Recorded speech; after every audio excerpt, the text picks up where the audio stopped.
आप सब लोग जानते हैं कि फंडामेंटल राइट में जब कैटेगरी की बात करते हो सबसे पहली कैटेगरी और सबसे इंपॉर्टेंट कैटेगरी जो आती है वो आती है राइट टू इक्वालिटी। और साथियों राइट टू इक्वालिटी की जब हम बात करते हैं तो बहुत ही शानदार पार्ट है ये इसका। आप देखेंगे कि यदि भारत में लोगों को इक्वालिटी ना मिलती तो फिर एक जो गरिमामय जीवन की बात आप कर रहे हैं, डिग्निटीफुल लाइफ की बात कर रहे हैं, वो कैसे इंश्योर होता, कल्पना करके देखिए। तो बहुत ही शानदार कैटेगरी है और एक दिन में नहीं मिली, बहुत सारी चुनौतियां, बहुत सारे केसेस, बहुत सारी बातें हुई। तो देखेंगे हम लोग इस पार्ट में डिस्कस करने जा रहे हैं आर्टिकल 14 टू आर्टिकल 18, अनुच्छेद 18 और अनुच्छेद 14 के बीच में जितने भी आर्टिकल्स हैं सब इसमें डिस्कस होंगे। आर्टिकल 14 से लेकर के 15, 16, 17 और 18 तक सारे के सारे इसमें डिस्कस होने जा रहे हैं। आराम से समझिएगा। सबसे पहले आर्टिकल 14 की बात करते हैं। अनुच्छेद 14 क्या कह रहा है? राइट टू इक्वालिटी, समानता का अधिकार कह रहा है। इसमें आप दो टर्म पढ़ते हैं कि equality before the law and equal protection of the law. कई बार हमने देखा है कि इसमें बड़ा कंफ्यूजन होता है कि कानून के समक्ष समानता और कानून का समान संरक्षण। तो जब हम कानून के समान संरक्षण की बात करते हैं, यानी कि जब हम बात करते हैं इक्वल प्रोटेक्शन ऑफ लॉ की और जब बात करते हैं इक्वालिटी बिफोर ऑफ लॉ की, तो इन दोनों में थोड़ा तो डिफरेंस होगा। पहले हम इस डिफरेंस को इंग्लिश में देखते हैं फिर हिंदी में देखते हैं। देखिएगा, जब इक्वालिटी बिफोर द लॉ की बात करते हैं तो it originates from the British law. याद रखिएगा, यह ब्रिटिश लॉ से ओरिजिनेट हुआ। A negative concept emphasising absence of special privileges based on factors like birth और क्रीड, यानी कि आपका जन्म कहीं विशेष स्थान पर हुआ हो उसके आधार पर हम आपको स्पेशल प्रिविलेज दे दें, ऐसा नहीं होगा। Equal subjection of all individuals and classes to the ordinary law of the land and principle की बात करता है कि no one is above than law, कानून से ऊपर कोई भी नहीं है। अभी हिंदी में समझाते हैं। जब हम इक्वल प्रोटेक्शन ऑफ लॉ की बात करते हैं तो डिराइव्स फ्रॉम अमेरिकन लॉ। ये क्वेश्चन एग्जाम में आता है बार बार कि इक्वालिटी बिफोर लॉ कहां से लिया गया है, तो आप आंसर करेंगे ब्रिटिश लॉ से, और equal protection of the law कहां से लिया गया, तो अमेरिकन लॉ से।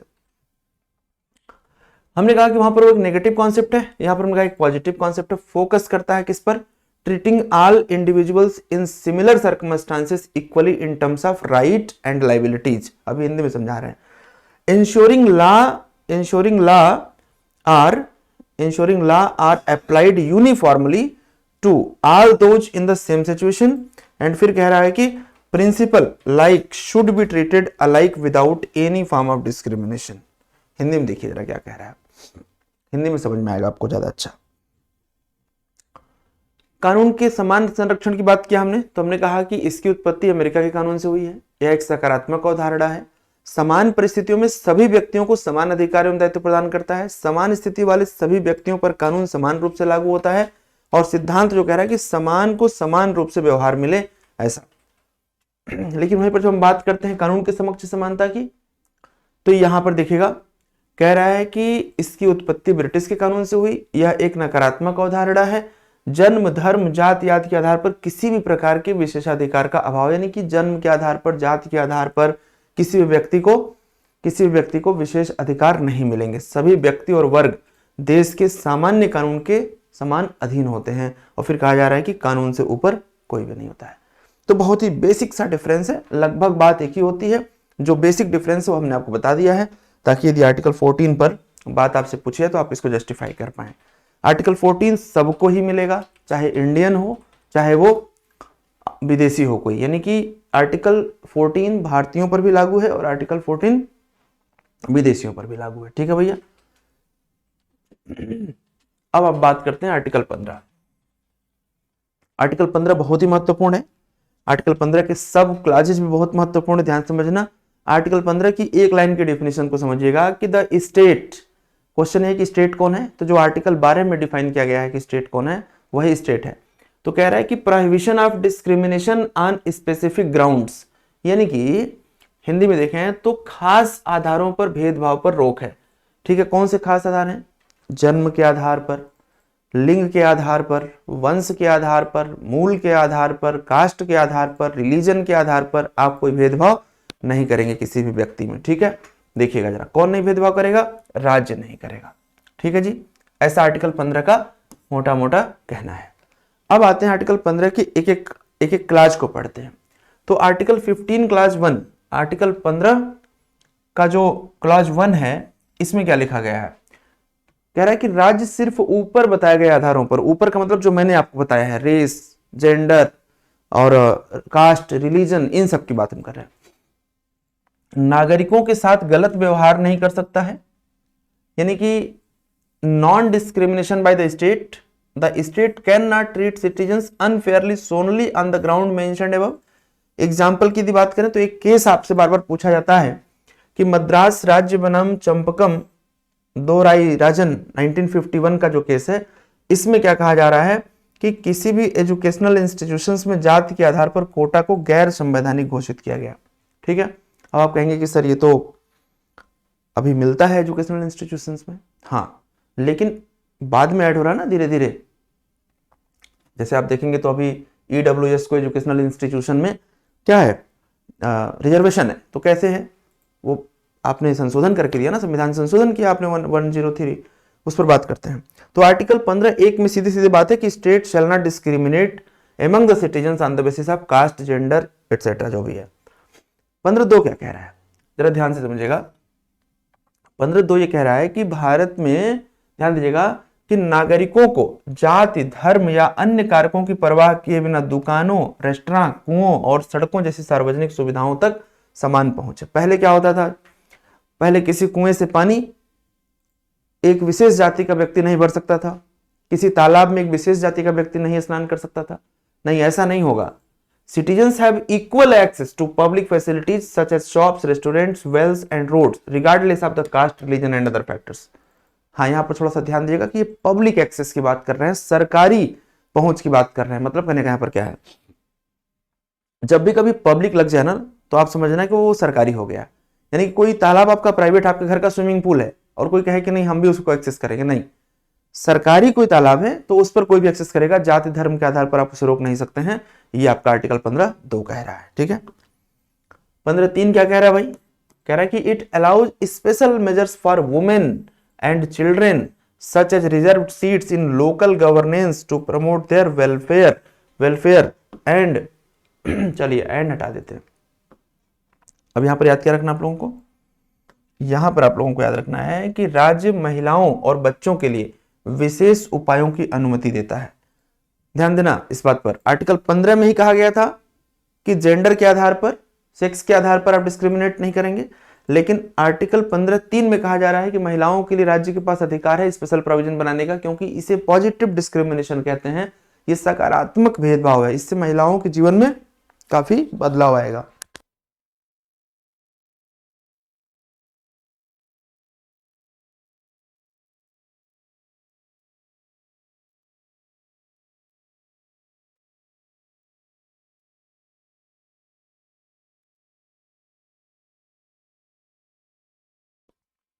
कैसा बदलाव आएगा भाई, पॉजिटिव आएगा। पिछले 3000 वर्षों से यदि कोई सताया गया था समाज में, तो कौन सताया गया था, महिलाएं सताई गई थी ना। शेड्यूल कास्ट के लोग सताए गए थे, शेड्यूल ट्राइब्स के जो लोग हैं वो सताए गए थे, बच्चों की समस्याएं हैं, तो इनके लिए सरकार क्या करेगा, स्पेशल प्रोविजन करेगा। याद रखिएगा 15(3) में किसके लिए, महिलाओं और बच्चों के लिए। 15(4) में introduced by the first amendment, this empowers the state to create provisions for socially and educationally disadvantaged groups including scheduled caste and scheduled tribes। ठीक है, याद रखिएगा। this clause was added in response to Champakam दोयराजन to enable caste based reservation। हमने बताया ना अभी, Champakam दोयराजन case में क्या कहा गया कि नॉन कॉन्स्टिट्यूशनल है, लेकिन अब उसके बाद क्या होगा, ऐड तो करना पड़ेगा ना, जो समाज में पीछे छूट गए हैं उनको क्या करना पड़ेगा, रिजर्वेशन देकर के आगे बढ़ाना पड़ेगा। This is called positive discrimination. अब आप हमको समझाइए कि क्या यह आर्टिकल विदेशियों को मिलना चाहिए। आंसर होगा नहीं सर, ये केवल भारत के नागरिकों को मिलना चाहिए, क्योंकि हम रिजर्वेशन किसको देंगे, भारत के नागरिकों को देंगे, हर व्यक्ति को नहीं देंगे। तो 15(4), 15(3), 15(2), 15(1) कभी हालात देखा है आप लोगों ने, क्या स्थिति रहती है। तो बैकवर्ड क्लासेस को आगे आपको बढ़ाना है तो रिजर्वेशन तो देना पड़ेगा। आगे बढ़ते हैं। 15(5) The 93rd Amendment allows reservations for socially and educationally backward classes in educational institutions, including private unaided institutions, excluding minority institution। यहां पर क्वेश्चन बनेगा, ध्यान दीजिएगा, क्या कि अल्पसंख्यक संस्थानों को छोड़कर, ध्यान दीजिएगा, सभी प्रकार के संस्थानों की जब बात कर देगी तो स्टेटमेंट गलत हो जाएगा। ऑल एजुकेशनल इंस्टीट्यूशंस नहीं, ऑल एजुकेशनल इंस्टीट्यूशन नहीं, अल्पसंख्यक संस्थानों को छोड़कर निजी गैर सहायता प्राप्त संस्थानों सहित शैक्षणिक संस्थानों में सामाजिक और शैक्षणिक रूप से पिछड़े वर्गों के लिए आरक्षण की अनुमति दी गई है।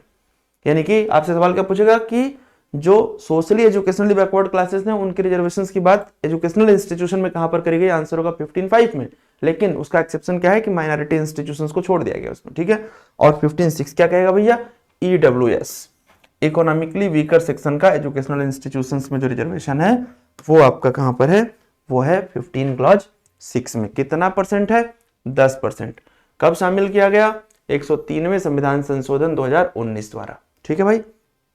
ध्यान देना, एम्प्लॉयमेंट में रिजर्वेशन अलग बात हो गई और एजुकेशनल इंस्टीट्यूशन में रिजर्वेशन अलग बात हो गई है। ये दोनों बात अपने ध्यान में रखिएगा, ठीक है।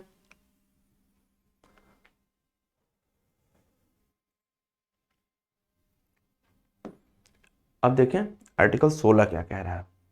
आर्टिकल 16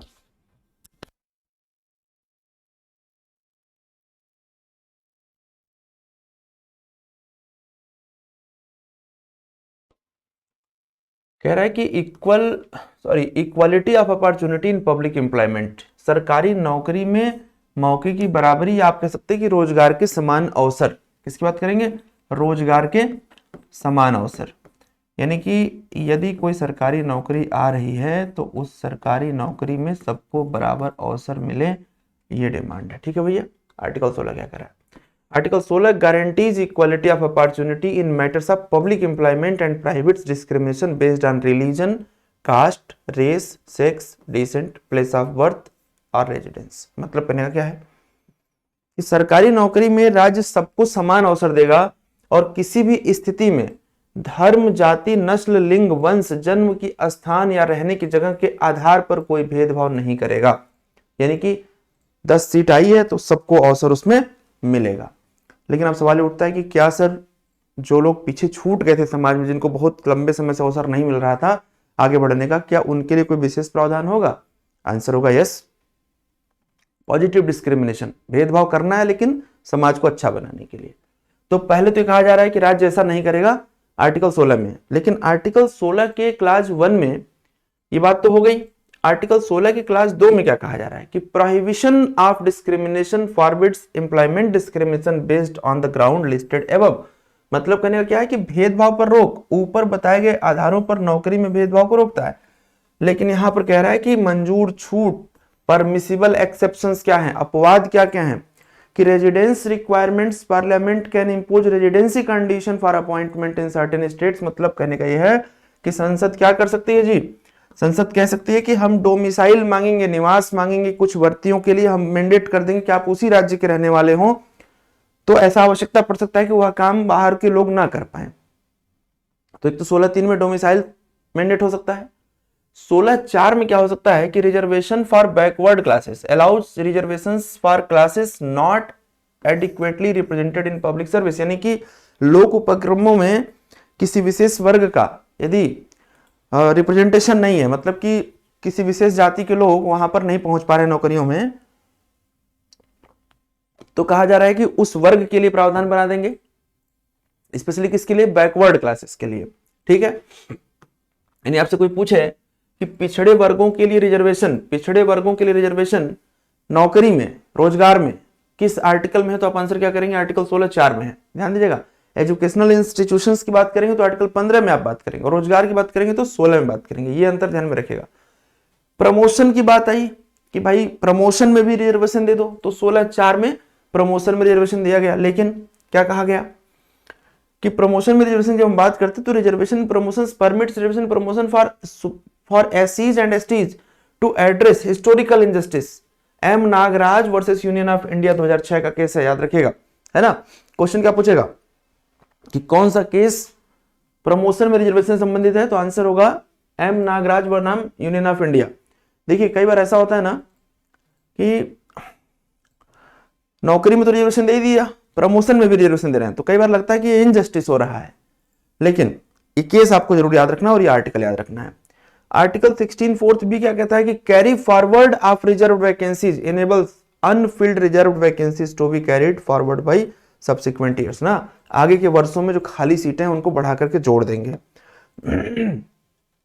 16(6) क्या कह रहा है 16(6) कह रहा है कि रिजर्वेशन फॉर ईडब्ल्यूएस कब जोड़ा गया इसको, रिजर्वेशन फॉर ईडब्ल्यूएस कब जोड़ा गया है भाई, introduced by 103rd amendment, 10% seat reserve होगी इन पब्लिक एम्प्लॉयमेंट। और लैंडमार्क केस एक है रिजर्वेशन संबंधित जो 27% ओबीसी रिजर्वेशन की बात करता है, Indira Sahni versus union of India 1992 के, कई बार परीक्षाओं में पूछा गया, याद रखिएगा इसको, ठीक है।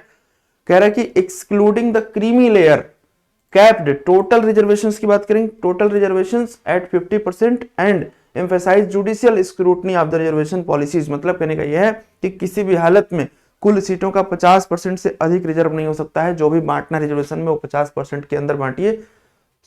और ये बात कहां की जा रही है, Indira Sahni versus union of India में।